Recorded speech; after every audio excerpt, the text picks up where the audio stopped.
በሰማያት የሰማሁት የመላእክት። ሰላም ተመልካቾቻችን እንዴት ናችሁ? እንኳን ለኢየሱስ ክርስቶስ የልደት በዓል በሰላም አደረሳችሁ። አሁን የምንገኘው በኢትዮጵያ ኦርቶዶክስ ተዋሕዶ ቤተክርስቲያን የደብረ ይባቤ ቅዱስ ያሬድ ቤተክርስቲያን በር ላይ ነው። ወደ ውስጥ ገብተን ስለ ቤተክርስቲያኑ ታሪክ እንዲሁም ደግሞ ስለ ዜማ ደራሲው ቅዱስ ያሬድ በሰፊው ልናስቃኛችሁ ወደናል። አብራችሁ ቆዩ። ምን ያምር ምን ያምር ምን ያምር ምን ያምር የሰማሁት የመላእክት ዜማ ምን ያምር። ጤና ይስጥልን አባ፣ እንዴት ናት? ሰላም ናት? ደህና ነኝ። እስቲ እንተዋወቀው። ሊቀ አበው ተሾመ ገብረ ጊዮርጊስ እባላለሁ። እዚህ ቤተክርስቲያን ከዲቁና ጀምሮ እስካሁን እስካለሁበት ጊዜ ድረስ እያገለገልኩ ነው የቆየሁት። ዛሬ የምንገኘው እዚህ ጎተራ አካባቢ የሚገኘው የቅዱስ ያሬድ ቤተክርስቲያን ነው። እስቲ ስለዚህ ቤተክርስቲያን ታሪክ ይንገሩን። ይሄ ቤተክርስቲያን መቼ ነው የተመሰረተው? በምን አጋጣሚ ነበር የተመሰረተው የሚለውን። ቤተክርስቲያኑ በአንድ በወይዘሮ ደስታ ሞላ ነው የተመሰረተው። ወይዘሮ ደስታ ሞላ ማለት በፋሽስት ዘመን ጊዜ ፋሽስት ወረራ በሚያደርግበት ጊዜ መምህር ፍስሐ ምልክ አለው የሚባሉትን ጠይቀው የአባታቸው ደብር ቅድስት ማርያም ስለሆነች ቤተክርስቲያኗ አምባዲን ማርያም ወይም መጠራጥር ማርያም ትባላለች። የዚያ አገልጋይ የሆኑትን መምህር ፍስሐን በእናንተ ደብር ከእመቤታችን ጋራ ሌላ በደባልነት ያለ ታቦት አለ ወይ ብለው ጠይቋቸው። ሲጠይቋቸው መኖርማ ቅዱስ ያሬድ የሚባል ታቦት አለ፣ እኛ ግን በዓሉ የሚውልበትን የሚከበርበትን ገድሉም መልኩም በእጃችን ላይ ስለሌለ የቀደሙትም አባቶች ስላልነገሩን የሚከበርበትን በዓል አናውቅም እንጂ ታቦቱ ግንማ ከእመቤታችን ጋራ አለ ብለው ነገሯቸው። በተጉለትና ቡልጋ ልጁ ስሙ መጠራጥር ወይም አምባዲን ማርያም በሚባለው ቦታ ማለት ነው። ይህን ሀሳብ ተቀብለው እያሉ ፋሽስት በወረረ ጊዜ እሳቸው ማይጨው ዘመቻ ከንጉሠ ነገሥቱ ጋር ዘመቱ። እዚያ እያሉ በወረራ ላይ በውጊያ በጦር ስለነበር የነበረው ወቅቱ በፋሽስት ወረራ ጊዜ እሳቸውም ተማረኩ። ተመርኮ ነጻ ተወጡ በኋላ ይችን ሀገር ነጻ ታወጣሃት፣ ህዝቤን ነጻ ካገኘ ነጻነት ካገኘው እኔም ለግሬ ጫማ ላጊጥ አልልም፣ ቅዱስ ያሬድን በሚሰጠኝ ቦታ ተክዬ አስከብራለሁ፣ ቤተክርስቲያን እሰራለሁ ብለው ተመኝተው ነበረ። እግዚአብሔር እንግዲህ ነጻነቷን ለሀገሪቱ ሲሰጥ በነጻነት እሳቸውም ከምርኮ ድነው ነጻ ወጥተው ወደዚህ መጡ። አዲስ አበባ መጥተው ንግሥተ ነገሥታት ዘውዲቱ በሰጡኝ ቦታ ላይ ቅዱስ ያሬድን እተክላለሁ ብለው እዚህ አመቻቹ። በግራና በቀኙም ለካህናት የሚሆን ለ14 ሰዎች ቦታ ሰጡ። ቦታ ከሰጡ በኋላ አቶ ገብረወልድ የሚባሉ ሰው ፈልገው ተጉለትና ቡልጋ ሄደህ ልዩ ስሙ ተዚያ እመቤታችን ካለችበት አምባዲን ማርያም ታቦቱን ወደዚህ እንድታስመጣልኝ ብለው ለመምህር ፍስሐ ላኩባቸው። መምህር ፍስሐ አባ ገብረ ኢየሱስን ይዘው ታቦቱን ቅዱስ ያሬድን ከዚያ ከአምባዲን ማርያም ይዘው ወደዚህ ወደ አዲስ አበባ መጡ። እዚህ ከመጡ በኋላ ሁኔታዎች ብዙዎቹ እየተመቹ አይደለምና በጨጫ ማርያም ወስደው መምህሬ ወልደ ስላሴ ለሚባሉ ሰው በአደራ መልክ ቅዱስ ያሬድን እዚያ ወስደው ሰጡ። ቅዱስ ያሬድ እዚያ 3 ዓመት ከቆየ በኋላ ይህን ያህል ጊዜ 3 ዓመት ስለቆየ አደራ ነውና ይከብደኛል፣ ታቦታችሁን ተዚህ እንድትቀበሉኝ ሲሏቸው መልአከ ኃይል ተድላ ወልደ ጻድቅ ለሚባሉት መርካቶ ራጉኤል ለነበሩት አለቃ እሳቸውም ችግሩን የሚያውቁ ስለነበሩ እሳቸው ጋር ደግሞ እንዲመጣ ተደረገ። ራጉኤል 2 ዓመት፣ ወጨጫ ማርያም 3 ዓመት፣ በድምሩ 5 ዓመት ቆይቶ ነው እዚህ የተሰራው በመቃኞ ለመግባት የቻለው። ከዛ ወደዚህ መጣ ማለት ነው። ከመርካቶ ራጉኤል መጋቢት 10 ቀን ወደዚህ አምጥተው መጋቢት 11 ቀን የመጀመሪያ ጊዜ ቅዳሴ ተቀደሰ። ዓመተ ምሕረቱን ማወቅ ይቻላል? የመጣበት በ48 ዓመተ ምህረት ነው እዚህ የመጣው። ከ48 ዓመተ ምህረት ጀምሮ እንግዲህ 3 ዓመትና 5 ዓመት ሲሆን ጀመር መጋቢት 11 ቀን ለመጀመሪያ ጊዜ እዚህ ቅዳሴ ተቀደሰ። ከዚያን ጊዜ ጀምሮ ያው ቅዳሴ እየተቀደሰ አገልግሎት እየተሰጠ ነው ያለው። በጣም ደስ የሚል ረጅም ታሪክ ነው ያለው። መጀመሪያ የነበረው የመቃኞ ቤተክርስቲያን ብለውኛል። አነስ ያለች ህንጻ ቤተክርስቲያን ማለት ነው አይደለ? ከዛ በኋላ ይሄንን አሁን ያለበትን አቋሙን እንዴት ነው ያገኘው? ህንጻው መቼ ነው የተሰራው? ይሄ አሁን ይሄ ነበረበት ወደዛ ወደ ኋላ በኩል ሌላ መቃኞ ተሰራና ይሄ ፈረሰ። 2-3 ጊዜ ተመላልሷል እየፈረሰ እየተተካ። ይሄ ግን አሁን ትልቁ ቤተክርስቲያን የተጀመረው በ75 ዓመተ ምህረት ብፁዕ ወቅዱስ አቡነ ተክለ ሃይማኖት መጥተው የመሰረት ድንጋይ አኖሩ። ከ75 ዓመተ ምህረት ጀምሮ እስከ 86 ዓመተ ምህረት ቆየ። በ86 ዓመተ ምህረት ወደ ዋናው ህንጻ ቤተክርስቲያን ታቦቱ ገባ። አሁን ደግሞ የተለየ መልክ ነው ያለው በፊት ከነበረው አይደል? አሁን የተለየ መልክ አለው። የነበረው እንግዲህ ያው አይን የሚያየው ነው። በዚህ አይነት መልኩ ታድሶ ለ2 ዓመት በመቃኞ ቆይቶ ወደዚህ ወደ ነበረበት ተመልሶ ገብቷል። ቤተክርስቲያኑ ላይ ህንጻ ቤተክርስቲያኑን ስንመለከተው በጣም የተለየ ነገር አለው። ቅዱስ ያሬድን የሚገልጹ ብዙ ነገሮች አሉት። ምናልባት እሱን ማንሳት ከተቻለ ፊት ለፊት ላይ እንኳን በዚህ በኩል ስናይ ግዕዝ፣ እዝር፣ አራራ የሚል ነገር አለ። ብዙ ነገሮችን አያለው። ምናልባት ስለነሱ ማውራት ከተቻለ የቅዱስ ያሬድ ድርሰቶች ድጓ፣ ጾመ ድጓ፣ ዝማሬ፣ መዋሥዕት ምዕራፍ ይባላሉ። 5 ጽዋዕት ተብሎ ይጠራሉ። ሌላው ደግሞ እነኚህ የምታዩዋቸው ምልክቶች የተቀመጡት ቅዱስ ያሬድ ለዜማው ማስተካከያ ለዜማው ምልክቶች የሚባሉ ናቸው። ዜማ የሚዜምባቸው እንዲሁ በነጻ ሳይሆን ዜማ የሚዜማው ምልክቱ ተንተርሶ ስለሆነ ምልክቶች ተሰጥተውት ነው ያሉት። ዜማዎችን ሁኔታና ላው ላይ ያለው ምልክቶች ስለ ድጓው ስለ ዜማው በቤተክርስቲያኑ ስላለው እንትን ሊቀ ጠበብት ይነግሩሻል። እሺ፣ አመሰግናለሁ አባ። በጣም ነው የማመሰግነው። ለማህሌት ወቅኔያት ጤና ይስጥልን። እግዚአብሔር ይመስገን። እንዴት ነው? ሰላም ነው? ሰላም ነው። ወደ እርሶ ደግሞ ተመራሁኝና ስለ ህንጻ ቤተክርስቲያኑ ስለ ውጫዊ መልኩ ስለ ውስጡም እንዲሁ በሰፊው ማብራሪያ ይሰጡኛል ተብዬ ነው የመጣሁት ደግሞ እርሶ ጋር። አሁን ይሄ ህንጻ ቤተክርስቲያን ስናየው በፊት የነበረው መልክ አለ፣ አሁን ደግሞ ታድሶ ለው መልክ አለ። እስቲ ከመጀመሪያው ህንጻ እንነሳና የመጀመሪያውን ህንጻ ዲዛይን ያደረገው ማን ነበር? ከዛ አሁናዊ መልኩን ደግሞ እንዴት አገኘ የሚለውን እስቲ እናውራ። እኔ መምህር ፍሬ ስብሐት እባላለሁ። የዚህ ቤተክርስቲያኑ ዋና የድጓ መምህርና የድጓ አስተማሪ ነኝ። እሺ፣ እንዳልሽው እንግዲህ ያው የመጀመሪያውን ዲዛይን ያደረጉት አቶ ሰለጠነ የሚባሉ መሐንዲስ ናቸው። እሺ፣ ያሁኑን ግን አሁን ያለውን መልክ እንደዚህ ጾመ ድጓ፣ ዝማሬ፣ መዋሥዕት፣ ድጓ ያሉት አጠቃላይ የቅዱስ ያሬድ ድርሰቶች በዚህ ላይ እንዲታዩ ለሰው ግልጽ ሆነው እንዲታዩ ያደረገችው ደግሞ ኢንጂነር ሀዊ የምትባል ያደረገችው ነው የሚባለው። መቼ ነው ይሄ የሆነው? 2012 እንደዛ አካባቢ ነው፣ ቅርብ ጊዜ ማለት ነው። አሃ፣ እድሳት የተደረገለት ጊዜ ማለት ነው። አዎ፣ እድሳት ሲደረግለት ማለት ነው። በደንብ ለሰው እይታ በግልጽ እንደዚህ መሆኑ በጣም የተሻለ ቅዱስ ያሬድን ሰው የበለጠ ታሪኩን እንዲያውቀውና እንዲረዳ አድርጓል ብዬ አስባለሁ። እሺ፣ ስለ ቅዱስ ያሬድ በአጭሩ ይንገሩኝ እና ቅዱስ ያሬድ መልኩ ሰፊ ነው። በእርግጥ ግን በጣም በአጭሩ መግለጽ ከተቻለ ይንገሩኝና ስለ እነዚህ ደግሞ ስለ ጾመ ድጓ፣ ዝማሬ ስለሚሉት ነገሮች ደግሞ ህንጻው ላይ ስላሉት ነገሮች ይንገሩኝ። እውነት ነው እንግዲህ ቅዱስ ያሬድ ከስሙ ብንነሳ ሀረግ ትውልድ ማለት ነው። በ6ኛው መቶ ክፍለ ዘመን የነበረ ታላቅ ጻድቅ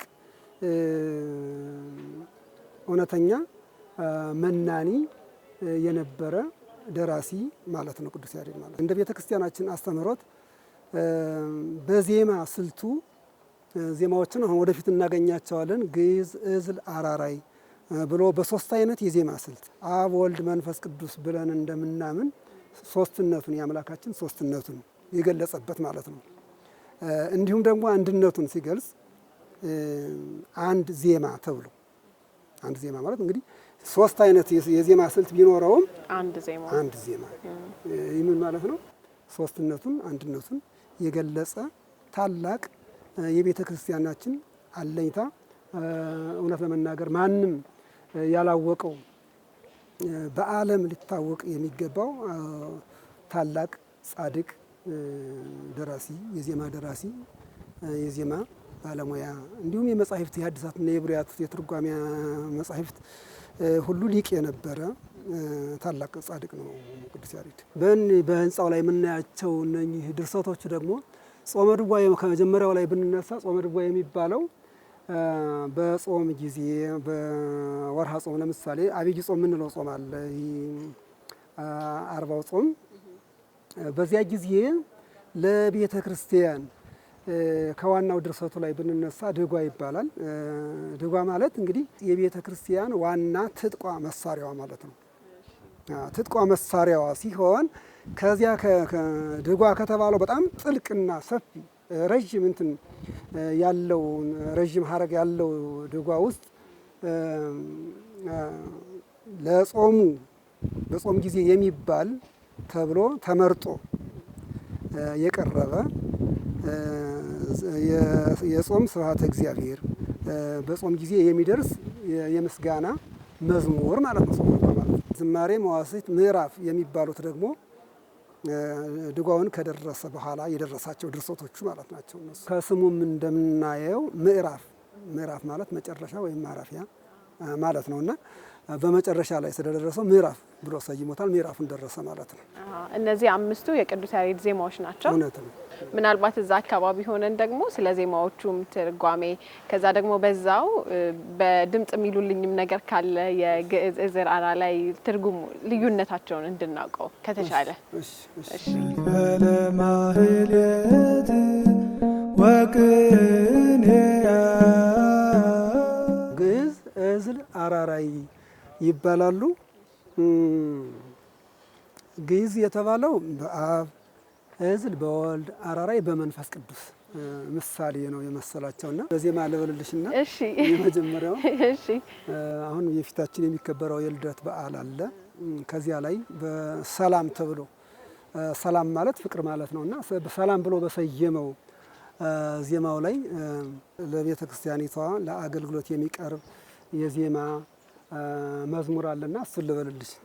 ተሳሃልከ እግዚኦ መድረከ ሃሌሉያ ይእዜኒ ነትለዋ ለሰላም እስመ ተወልደ ክርስቶስ ዮም በዛቲ ዕለት ፍስሐን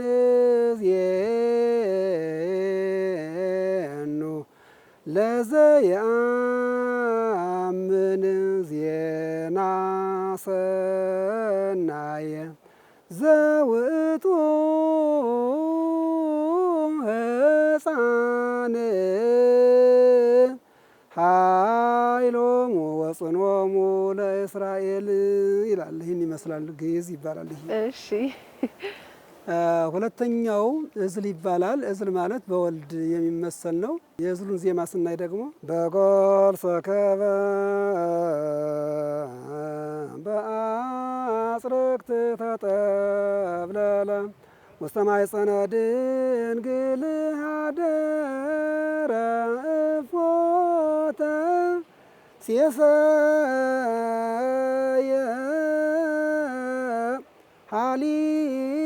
ሀሊበ ከመ ሕፃናት ይህን ይመስላል። ይህ ማለት ያው ልደተ እግዚእነ መድኃኒታችን የኢየሱስ ክርስቶስን በዓል አስመልክቶ የደረሰው ነው። በጎል ሰከበ በአጽርቅት ተጠብለለ ውስተ ማኅፀነ ድንግል ኀደረ እፎ ተሴሰየ ሀሊበ ከመ ሕፃናት የሰማይና የምድር አምላክ የሆነው ታላቁ ንጉሥ በከብቶች በረት ተኛ። እንዲሁም በጨርቅ ተጠቀለለ። ሱራፌል ኪሩቤል ከክብሩ የተነሳ ፊቱን ሊያዩት የማይችሉት አምላክ በከብቶች በረት ተኝቶ በጨርቅ ተጠቀለለ። እንዲሁም ፎተሴሰየ ሀሊበ ከመ ሕፃናት እንዴትስ የሰማይና የምድር አምላክ ኪሩቤል ሱራፌል ፊቱን ሊያዩት ጸወርተ መንበሩ ፊቱን ሊያዩት የሚፈሩ ክንፋቸውን ጋርደው የሚንቀጠቀጡት አምላክ እንዴት በበረት ተኛ? እንዴትስ እንደ ሕፃናት የእናት ወተት ጠባ ብሎ የሚገልጽ የሚያብራራ ነው ድርሰቱ። ይህን ይመስላል። አራራይ ቀጥሎ የምናገኘው ሶስተኛው ደግሞ የመንፈስ ቅዱስ ምሳሌ ነው።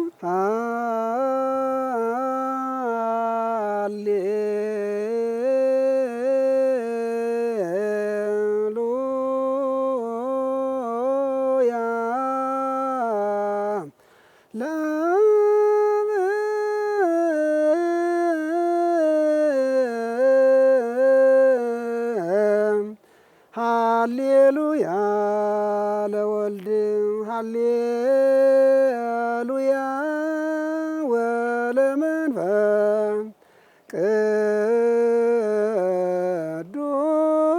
ቅዱስ ቀዳሚያ ለጽዮን ሰማየ ሳረረ ወበዳግም አርአዮ ለሙሴ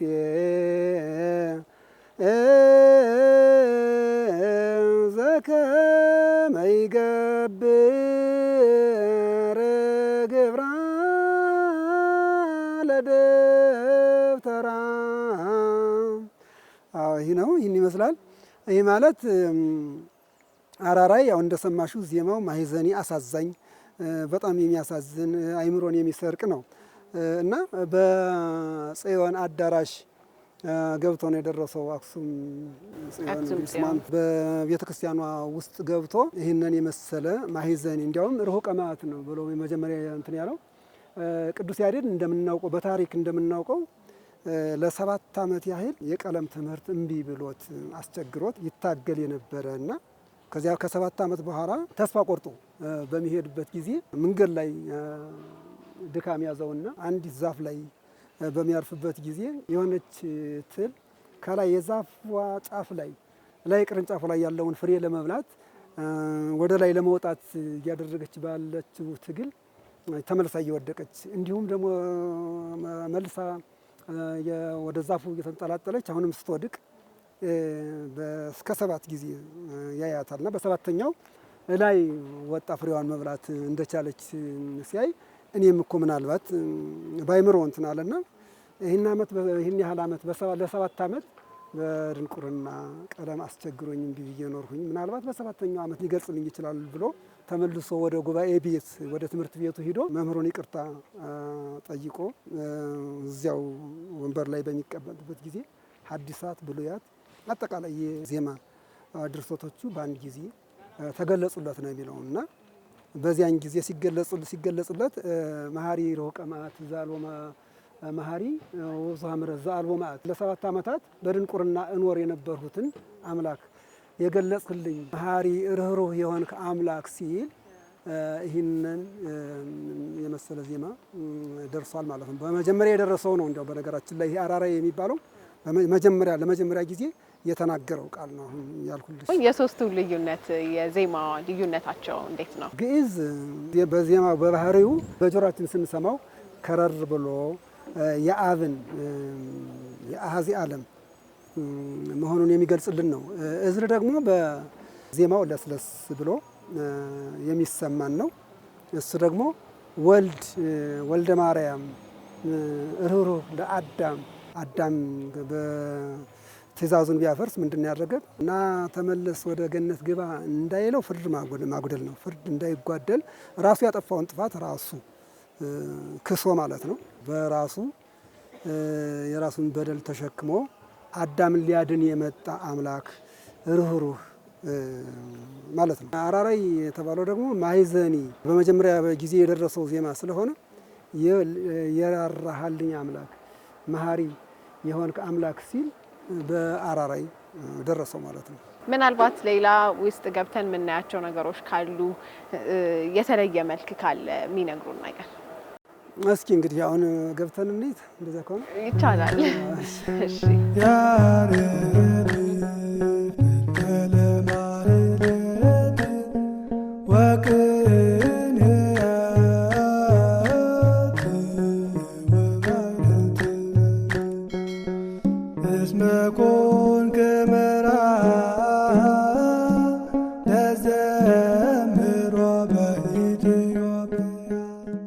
ምናልባት ይህ የአዲስ አበባ አድባራት ዲዛይን ቅድስት መቅደስ ቅኔ ማህሌት ቅኔ መዓልት የሚለውን ስያሜ ብዙ አይገልጸውም። ለምን መሰለች? በገጠሪቷ ቤተክርስቲያን እና በጥንት በአንዳንድ አብያተ ክርስቲያናት የምናያቸው አብያተ ክርስቲያን ክብ የሆኑና ከውስጥ አንድ ክፍል አለ። ያ መቅደስ ይባላል።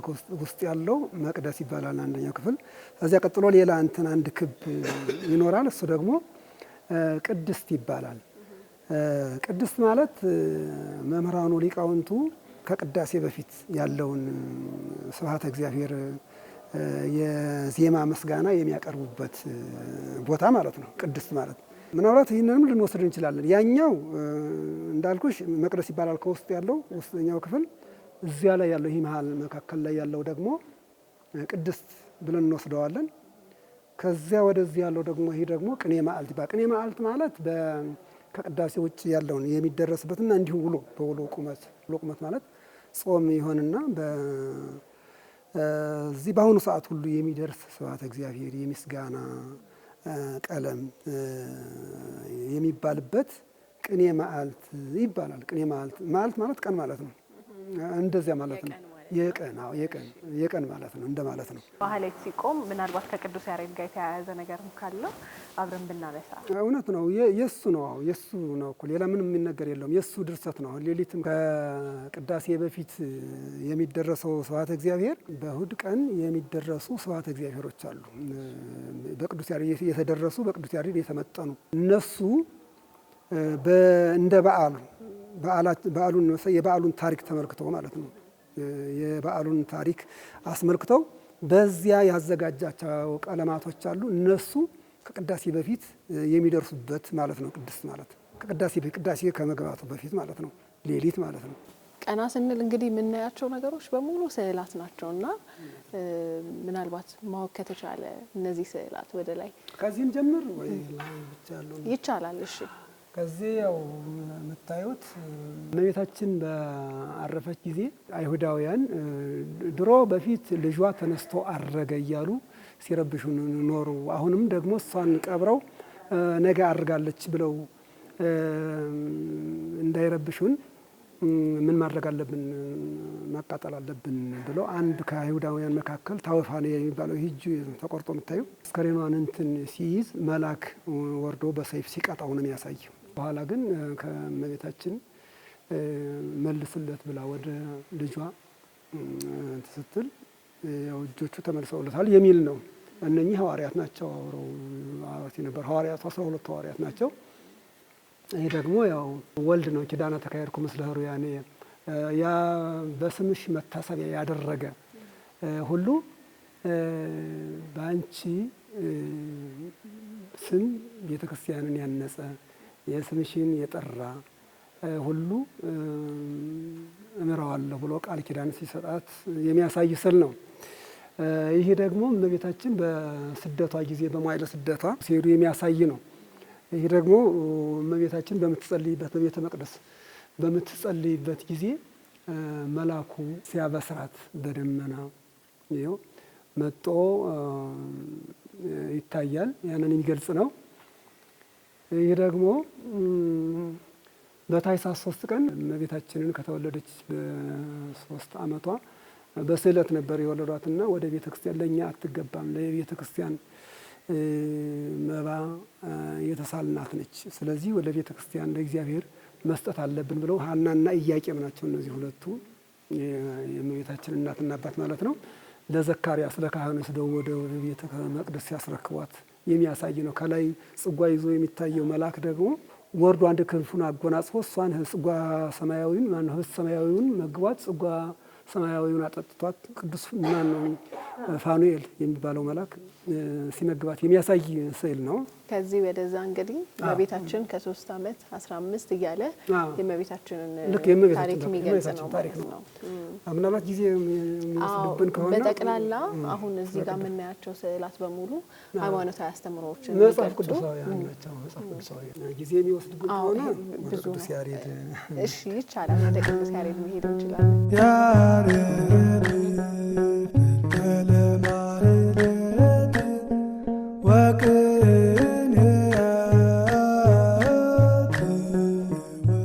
መጀመሪያ ላይ እንደነገርኩሽ የሐዲሳትና የብሉያት መምህር ነበር ቅዱስ ያሬድ። ሐዲሳትንና ብሉያትን ተርጉሞ አመስጥሮ ያስተምር ነበርና ሲያስተምር የሚያሳይ ስዕሎች ናቸው እነዚያው ደቀ መዛሙርቱ ማለት ነው።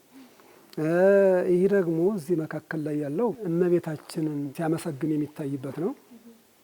አንቀጸ ብርሃን የሚባለውን የዜማ ክፍል ነው። አንቀጸ ብርሃን ይባላል። ያንን የዜማ ክፍል ሲደርስ በጽዮን እንትን ነው ፊት ለፊት በመንበሩ መንበሩ ይታየናል። የእመቤታችን መንበር በዚያ ፊት ለፊት ሆኖ በአክሱም ጽዮን ቤተክርስቲያን መንበር ፊት ለፊት ማለት ነው። ከዚያ ላይ የደረሰበት ነው የሚያሳይ ነው። ይሄ ደግሞ ቀጥሎ የምናገኘው ንጉሥ አጼ ገብረ መስቀል የሚባለው በዘመኑ የነበረው ንጉሥ ቅዱስ ያሬድ በዜማው በጣም ይመሰጡ ነበርና አስጠርተውት ዜማውን ሲያቀርብላቸው ለሳቸው በዜማው ተመስጠው ችግሩን እንዲያውም ወግተውታል። ታይሽ ከሆነ ምናልባት ሳያውቁት በዜማው ከድምጽ ከመመሰጣቸው የተነሳ እግሩን ወግተውት ደምቶ ይታየናል። ያንን የሚገልጽልን ነው። ቀጥሎ ያለው ደግሞ እመቤታችን አቡነ ሕርያቆስ የሚባለው ቅዳሴዋን ደረሰ። አቡነ ኤፍሬም የሚባለው ደግሞ ውዳሴ ማርያሟን ውዳሴ ማርያሟን ሁለቱ የእመቤታችንን ምስጋና የደረሱ መነኮሳት ናቸው እና ምንድነው በዘሩ ነው የደረሱ በንባብ ብቻ ነው የደረሱትና እመቤታችን ቅዱስ ያሬድን አስጠርታ የደረሳችሁትን በንባብ የደረሳችሁትን ውዳሴን ምስጋናዬን ለቅዱስ ያሬድ ንገሩትና በዜማ ይድረስልኝ ብላ የእመቤታችን ከላይ ቁጭ ትታያለች አይደል? ውዳሴ ማርያሟንና ቅዳሴ ማርያሟን ሲደርስ በዜማ ሲደርስ የሚታይ የሚያሳይ ነው። እዚህ ላይ ደግሞ ቅዱስ ያሬድ በሚሄድበት ሁሉ በመንፈስ ቅዱስ በመመሰጥ ዜማ ይጮህ ነበር እና ከድምፁ ማማር የተነሳ በጣም ከዜማው በመመሰጥ እንስሳት ሳይቀር በዜማው እንትናቸው ተሰርቆ መሳባቸውን አቁመው በገበሬውን እምቢ ያሉት ነው የሚለው የሚያሳየን ነው። ገበሬው ደግሞ እየገረፈው ነው የሚታየው። አንተ ምንድነው እንደዚህ ስራ የምታስፈታኝ? አንተን በመስማት ነው በሬዎቹ ቆሞ የሚያስቸግሩኝ ብሎ ሲገርፈው የሚያሳየን ነው። ከዚህ ላይ ደግሞ ቅዱስ ያሬድ ያው ሐዲሳትንና ብሉያትን እያጠቀሰ ሲጽፍ የሚያሳየን እንትን ነው። ቀጥሎ ያለው ይሄ ድርሰቱን በአክሱም ጽዮን ታኅሳስ 7 ቀን ለቤተ ክርስቲያን አገልግሎት እንዲውል ለንጉሱ አሰምቷቸው ንጉሱም ሕዝቡን ሰብስበው ምህላ ተደርሶ ምህላ ተይዞ ከዚያም ከሰማይ ጌታችን አምላካችን መድኃኒታችን ኢየሱስ ክርስቶስ በዕለተ ዓርብ እንደተሰቀለ ሆኖ ሲታይ ዘበመስቀሉ ተቀነው የሚል የዜማ ክፍል አለ። ዘበመስቀሉ ማለት ዘበመስቀሉ ተቀነው ማለት በመስቀሉ ላይ የተቸነከረ ርኅሩህ አምላክ የሚል ነው። ያንን ዜማ ከዚያ ላይ ከህዝቡ ላይ ደርሶ ተናገረ ቅዱስ ያሬድ። ከዚያ በኋላ ንጉሱ እግዚአብሔር እንደተቀበለው አዩና ለቤተ ክርስቲያን መገልገያ እንዲሆን ይህ ዜማ መንፈሳዊ ድርሰት ብለው ለቤተ ክርስቲያን አገልግሎት እንዲውል አዋጅ የተነገረበት እንትን የሚያሳይ ነው። ከዚህ ላይ የሚያሳይ በተመስጦ ወደ ሰማይ የደረሰውን ዜማ አእዋፍ ናቸው። በአእዋፍ ምሳሌ ላይ 3 ወፎች ይታያሉ አይደለም? ግዕዝ፣ እዝል፣ አራራይ የሚባለውን በአእዋፍ ምሳሌ ሆኖ በሰውኛ ቋንቋ ተናገሩት ነው የሚል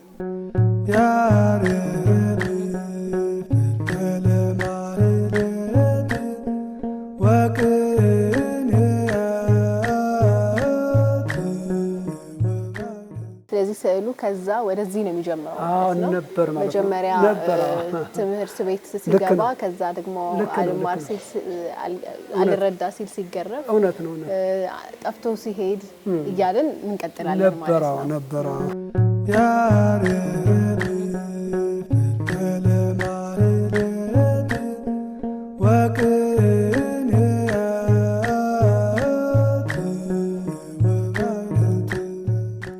የቅዱስ ያሬድ ዜማዎችን ስናስብ አብሮ የዜማ መሳሪያዎችንም እናነሳለን አይደል? ምናልባት ስለነሱ ትርጓሜ ትንሽ ማውራት የሚቻል ከሆነ ይሄ ነው። ያው የመስቀል ምሳሌ አለ። በትረ ሙሴ ይባላል። ሙሴ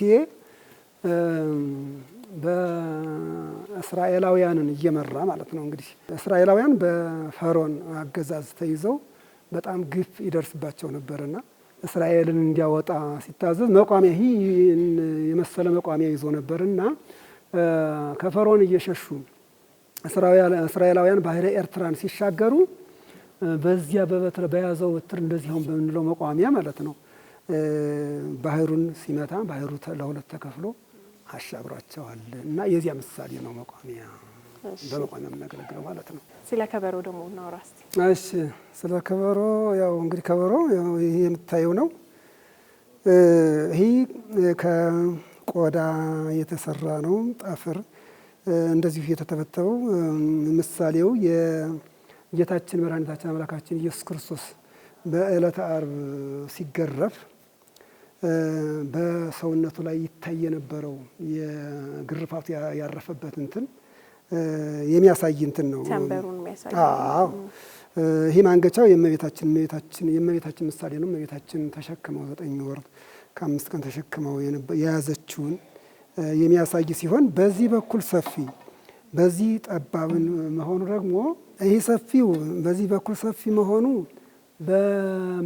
በምላ ዓለም ያለህ በሰፊው ዓለም የማይወስንህ አምላክ በጠባብ ደረት በእመቤታችን በጠባብ ከርስ የተወሰንክ ይሄ በዚህ የተወሰንክ ማለት ነው ብሎ የሚያሳየን ምሳሌ ማለት ነው። ጸናጽል ያዕቆብ በፍኖተ ሎዛ ላይ የተተከለች ከሰማይ ከምድር እስከ ሰማይ የተተከለች መሰላል አየ በህልሙና በዚያች መሰላልም የሰማይ መላእክት ሲወጡ ሲወርዱ ሲመላለሱ ከምድር ወደ ሰማይ ከሰማይ ወደ ምድር ሲመላለሱባት አይቶ ነበረ።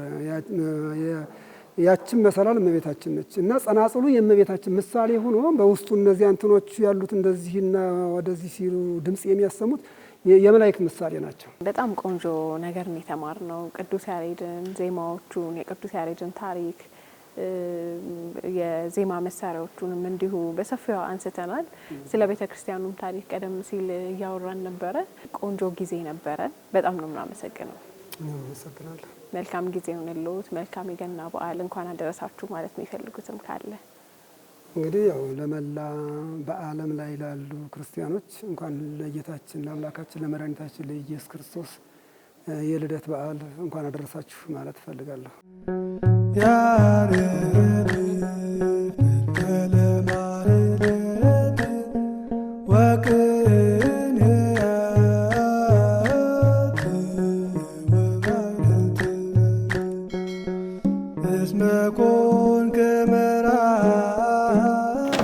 እንዴት ዋሉ? እግዚአብሔር ሰላም ነው? እግዚአብሔር ይመስገን። እግዚአብሔር ዛሬ ቅዱስ ያሬድን በተመለከተ የተለየ ነገሮች አሉ የጀመርናቸው ሲባል ሰማሁኝና ከርሶ በሰፊው መረጃ ለማግኘት ነው የመጣሁት። መጀመሪያ እርስዎን እንተዋወቅዎትና። መልአከ ገነት ዘማርያም ሙጬ በዚሁ በአዲስ አበባ ሀገረ ስብከት የሚገኘው የታሪካዊውና የብቸኛው የቅዱስ ያሬድ የደብረ ይባቤ ቅዱስ ያሬድ ቤተክርስቲያን ዋና አስተዳዳሪ ነኝ። ቀደም ሲል ግቢ ውስጥ ካሉ አባቶች ጋር ስለ ቅዱስ ያሬድ ስለ ቤተክርስቲያኗ መሰራረትም ቅዱስ ያሬድ ማን እንደሆነም በሰፊው ስለ ቅዱስ ያሬድ መጽሐፍትም ዜማዎችም የቃኘን ነበረ። እስቲ አሁን ደግሞ እርስዎ ሌላም ይጨምሩልኝ ነገር ይኖራል ብዬ ሰብቼ ነው የመጣሁትና ስለ ቅዱስ ያሬድ የጀመሯቸው ስራዎች እንዳሉ ሰምቻለሁ። እስቲ ትንሽ እንቀር። መጀመሪያ ቅዱስ ያሬድ ራሱስ ለኢትዮጵያ ያበረከተው ነገር ለቤተ ክርስቲያኑ ያበረከተውን ነገር እንጀምርና ቅዱስ ያሬድ በእግዚአብሔር መንፈስ ቅዱስ ተገልጾለት እግዚአብሔር መርጦት ሰማያዊ ሀብት ሰማያዊ ጸጋ እውቀት እየተሰጠው መናኝ ጻድቅ ሊቅ ነው። ቅዱስ ያሬድ የቤተ ክርስቲያናችን ብርሃን ነው። የቤተ ክርስቲያናችን ዓይን ነው። የቤተ ክርስቲያናችን መገለጫ ነው። የሀገር ባለውለታ ነው። ለምሳሌ እንደ ኦርቶዶክስ ተዋሕዶ ቤተ ክርስቲያን ማንኛውም ሰው ከተወለደ በኋላ ወንዶች በ40 ቀናቸው ሴቶች በ80 ቀናቸው ክርስትና ይነሳሉ። ስርዓተ ጥምቀት ምስጢረ ጥምቀት ይፈጸምላቸዋል። ያ ምስጢረ ጥምቀት ሲፈጸምላቸው የሚደረሰው ቃለ እግዚአብሔር የቅዱስ ያሬድ ድርሰት ነው። ዜማው ተንሱ ጸልዩ ሰላም ለኩልክሙ የምንለው ሁሉ የቅዱስ ያሬድ ነው። ስለዚህ ቅዱስ ያሬድ ጥምቀተ ክርስትና ለተፈጸመላቸው ሁሉ ባለውለታና አባት ነው ማለት ነው። ከተጠመቁ በኋላ ወደ ቤተ መቅደስ ነው የሚሄዱት። ጌታችን የአምላካችን የመድኃኒታችን ኢየሱስ ክርስቶስ ቅዱስ ሥጋውን ክቡር ደሙን ለመቀበል ወደ ቤተ መቅደስ ይገባሉ። ስርዓተ ቅዳሴው የሚፈጸመው ዜማው የቅዱስ ያሬድ ነው። ሌላው በወጣትነት ሰው ብቻው ይኖር ዘንድ መልካም አይደለም ብሎ አምላካችን እንዳስተማረን ሴቷም ለአቅመ ሔዋን ለአካለ መጠን ስትደርስ ወንዱም ለአቅመ አዳም ሲደርስ ስርዓተ ጋብቻቸውን በቤተ ክርስቲያን ሲፈጽሙ ስርዓተ ተክሊሉ የሚፈጸመው በቅዱስ ያሬድ ድርሰት ነው። ስለዚህ በቤተ ክርስቲያን በስርዓተ ተክሊል በስርዓተ ቁርባን ጋብቻቸውን ለሚፈጽሙ ሁሉ ቅዱስ ያሬድ አባትና ባለውለታ ነው። ሌላውም በቤተ ክርስቲያናችን የሹመት ደረጃ አለ እስከ ጫፍ ድረስ እስከ ብፁዕ ቅዱስ ፓትርያርኩ ድረስ። እነዚህ መንፈሳዊ ሲመቶች ሹመቶች ሲከናወኑ በቅዱስ ያሬድ ዜማና ድርሰት ነው። ስለዚህ ቅዱስ ያሬድ ጫፍ እስካሉ ድረስ አባቶች ባለውለታና አባት ነው። ቅዱስ ያሬድ የሌለበት የሚፈጸም ስርዓት የለም። ሁሉም በቅዱስ ያሬድ ነው የሚከናወነው ማለት ነው። ግን ቅዱስ ያሬድ የሁሉ አባት ሲሆን፣ ቅዱስ ያሬድ የሁሉ ባለውለታ ሲሆን፣ ሁሉም ግን ለቅዱስ ያሬድ የልጅነቱን ድርሻ እየተወጣ ነው ወይ ስንል አይደለም።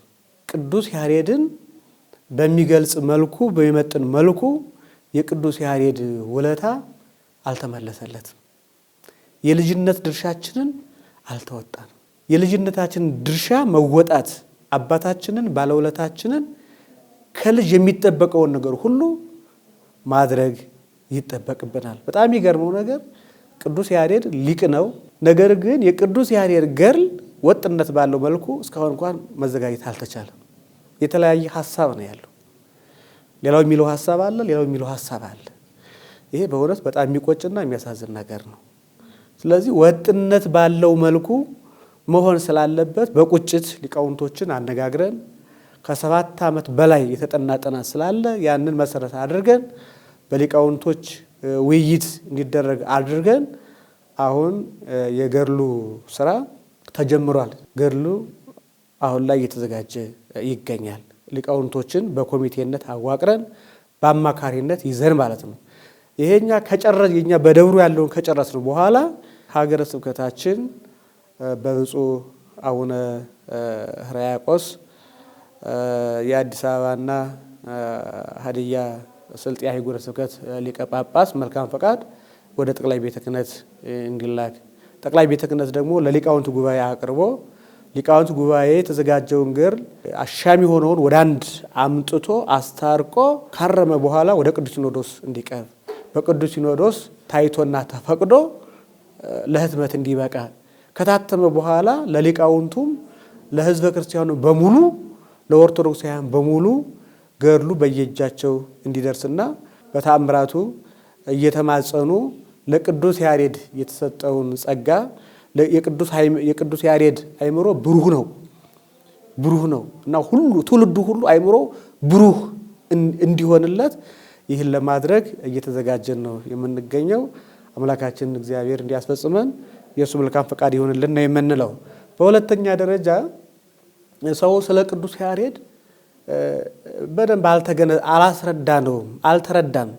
እንደ አባትነቱ እንደ ባለውለታነቱ ሰው በደንብ አልተገነዘበም። ይህን ግንዛቤ ለመፍጠር አጠቃላይ ቅድም እንደገለጽኩት ኦርቶዶክሳውያን ከሊቅ እስከ ደቂቅ ምእመናን፣ ሊቃውንት፣ የሰንበት ትምህርት ቤት አባላት፣ የመንፈሳዊ ማህበራት በሙሉ የተሳተፉበት እስከ ቅዱስ ሲኖዶስ ድረስ ጉዳዩ በደንብ ታውቆና ታምኖበት አጠቃላይ ዓለም አቀፍ መንፈሳዊ ጉባኤ በመስቀል አደባባይ ወይም ደግሞ በሚሊኒየም አዳራሽ ለማዘጋጀት አቅደን ተነስተናል። ኮሚቴም እያደራጀንና ስለ ቅዱስ ያሬድ ቁጭትና ግንዛቤ ያላቸው ሊቃውንት ምሁራን እያነጋገርን ነው የምንገኘው። ስለዚህ ሁሉም ኦርቶዶክሳውያን ስለ ቅዱስ ያሬድ ተገንዝቦ ሙያው ያላቸው ዕውቀቱ ያላቸው ግንዛቤው ያላቸው ሁሉ ወደዚህ ታላቅ ታሪካዊ ብቸኛ ደብር እየመጡ በጋራ ሆነን እንድንሰራና የቅዱስ ያሬድን በረከት ሁላችንም እንድናገኝ መንፈሳዊ ጥሪያችንን በዚሁ አጋጣሚ ለማስተላለፍ እፈልጋለሁ። አምላካችን እግዚአብሔር እንደሚያሳካልንም እናምናለን። የገና በዓል ስለሆነ የክርስቶስ ልደት በዓል ስለሆነ እንኳን አደረሳችሁ መልእክት ማስተላለፍ ይችላሉ። በሀገር ውስጥም በውጭ ሀገርም የምትኖሩ ኦርቶዶክሳውያን ኢትዮጵያውያን በሙሉ እንኳን ለጌታችን ለአምላካችንና ለመድኃኒታችን ለኢየሱስ ክርስቶስ በዓለ ልደት በሰላምና በጤና አደረሳችሁ ለማለት እወዳለሁ። የልደት በዓል ትልቅ በዓል ነው። የልደት በዓል በሰማይና በምድር አንድ ሆነው ፈጣሪያቸውን ፍጥረታት በሙሉ የዘመሩበት ያመሰግኑበት ዕለት ነው። የልደት በዓል ጌታችን አምላካችንና መድኃኒታችን ኢየሱስ ክርስቶስ ከመቤታችን ከስጋዋ ስጋ ከነፍሷ ነፍስ ነስቶ የተወለደበት ዕለት ነው። በከፍቶች በረት ነው የተወለደው። ይህም እያንዳንዱ ምሳሌና ትርጉም አለው። የጥል ግድግዳ ለማፈራረስ ነው ኢየሱስ ክርስቶስ የተወለደው። በድቅድቅ ጨለማ ውስጥ ይኖር የነበረውን ሕዝብ ወደ ብርሃን ለመመለስ አምላካችን የተወለደው። ይህንን በዓል ስናከብር እንደው የራሳችን ደስታ ብቻ ሳይሆን የተራቡትን በማብላት የተጠሙትን በማጠጣት የታረዙትን በማልበስ የታሰሩትን በመጠየቅ የታመሙትን በመጠየቅ በአጠቃላይ መንፈሳዊ የሆኑ ትሩፋቶችን በማከናወን በዓሉን ልናከብር ይገባል። አምላካችን እግዚአብሔር በዓሉን የሰላም የፍቅር የበረከት የአንድነት በዓል እንዲያደርግልን አምላካችን እግዚአብሔር ለሀገራችን ለሕዝባችን ሰላሙን፣ ፍቅሩን፣ አንድነቱን፣ በረከቱን እንዲሰጥልን የእርሱ መልካም ፈቃድ ይሆንልን ለማለት እፈልጋለሁ። እሺ፣ እናመሰግናለን። ለእርሶም መልካም የልደት በዓል ይሆንልዎት። አሜን። በጣም አመሰግናለሁ። እናንተም ይሆንላችሁ። እግዚአብሔር ሀገራችንና ሕዝባችን ይባርክልን። ወስብሐት ለእግዚአብሔር።